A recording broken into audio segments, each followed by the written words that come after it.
On Chris Deals With It, I talk about the frameworks and methods I use to clear personal, creative, and professional roadblocks. My goal is to help others bridge the gaps between where they're at now and what they want to achieve. If you're new to the show, I'm an engineer, writer, parent, game designer, leader, and reader who leverages that experience to develop creative solutions to problems.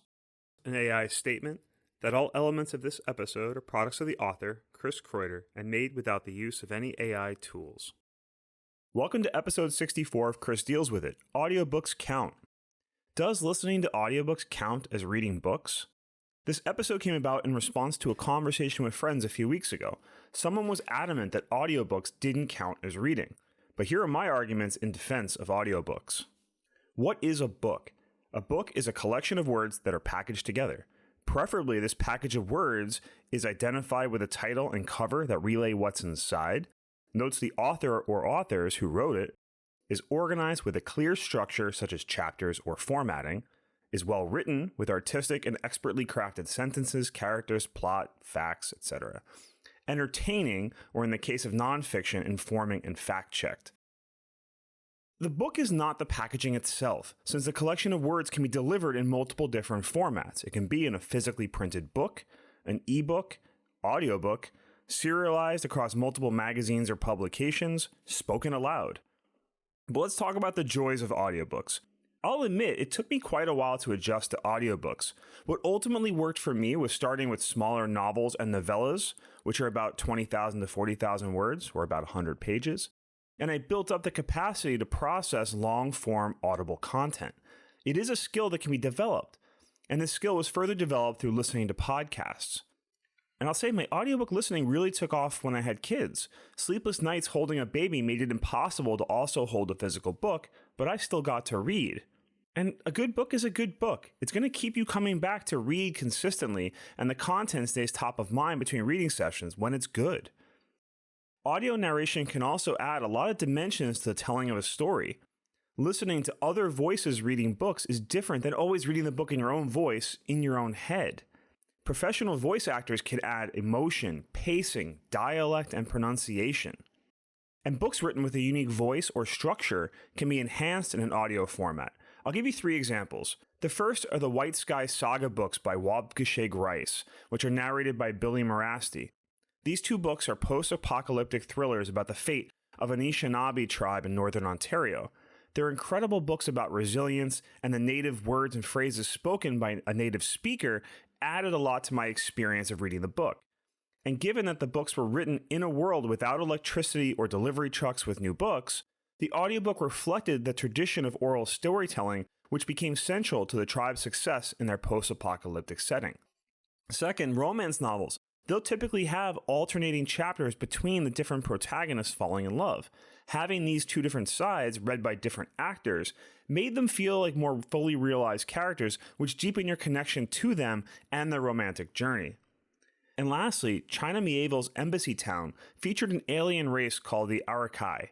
They are famed for having a unique language in the universe that is incredibly challenging to speak, and impossible for any human not physically altered to speak it. It involves speaking through tandem mouths, making different sounds at the same time. In the written book, they're represented like fractions. But for the audiobook, they actually recorded both words, then layered the audio so it sounded like the aliens were actually speaking. This trick really stuck with me and inspired the Ronacana species I created in my Rainy River Bees trilogy. I've got a link to an article about the alien linguistics in the show notes. I found listening to nonfiction was more of a challenge. It's difficult to stop and replay sections to take notes. It can be really hard to follow the organizational structure of a book. And content like charts, graphs, images, footnotes, they can't be translated effectively into audio. When I do listen to nonfiction, it's usually narrative-based, where there's fewer notes and things like that. Let's talk about counting the read. What constitutes the reading of a book? Is it the act of moving your eyes across sheets of paper or an ebook reader and turning them in order? Or is it the act of transferring the information within the book to your brain via whichever method or methods are available or preferable to you? I think the rise of reading apps like Goodreads and the Storygraph have made tracking and sharing news of what we're reading a thing, and therefore a debatable topic. It does seem pretty crazy that some even make the argument over what counts as reading.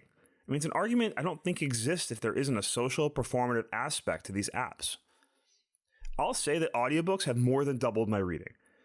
This year, audiobooks have been a whopping 75% of my reading. That's 16 books this year. I find that they're great for longer commutes and drives. It allows me to read without having lights on while trying to put babies and toddlers to sleep. It allows reading while doing something active, yard work, taking a walk, chores around the house. Audiobook and ebook products do come with the downside of not having a physical book to put on your shelf or to hand off to a friend. One of my favorite things to do when visiting someone's home is to check out their bookshelf. And I've talked about this a lot of times on the show. You can learn a lot about a person's interests and help spur conversations when you're at someone's home. Today's episode quote, one I love by the author David Brooks. My worry is that you won't have put enough really excellent stuff into your brain. I'm talking about what you might call the theory of maximum taste. This theory is based on the idea that exposure to genius has the power to expand your consciousness. If you spend a lot of time with genius, your mind will end up bigger and broader than if you spend your time only with run-of-the-mill stuff.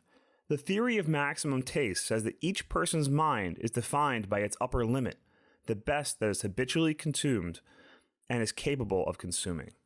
And with that, have a great day.